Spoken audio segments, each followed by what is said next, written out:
বাংলাদেশের আইন কতটা জঘন্য হইলে এর মতো একটা মহিলা ধর্ষণ মামলা আমাকে দিতে পারে? 50 বছরের একটা মহিলা।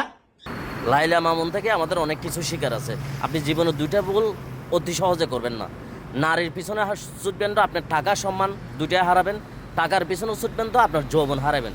এই জন্য আপনি সঠিক সময় সঠিক সিদ্ধান্ত কিন্তু আপনারই নিতে হইব আপনার জীবনের পথ চলার। এমন কোনো সিদ্ধান্ত নেবেন না যে সিদ্ধান্ত লাইলা মামুনের মতন সারা জীবন কাটতে হয়।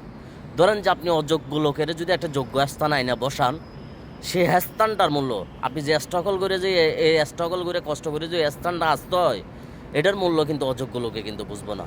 আপনি অতি সম্মান যদি যে কোনো ব্যক্তির যদি অতিরিক্ত আপনি সম্মান করেন, আপনার যে একটা ক্রেডিট, আপনার যে একটা যোগ্যতা, এটা কিন্তু ওই বেশি সম্মান যারে করেন তার কাছ থেকে এটা কখনো আপনি আশা করতে পারবেন না, তার কাছ থেকে আপনি পাবেন না।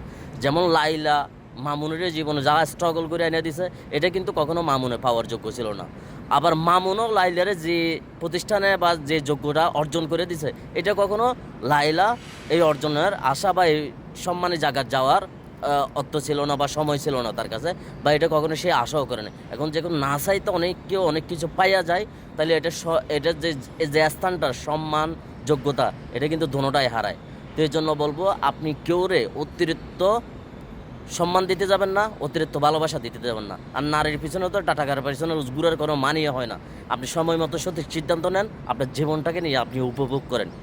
শেষবারের মতন একটাই কথা বলবো, নারী টাকা দুটার প্রেমে পড়বেন না, জীবন শেষে যাবো আপনার।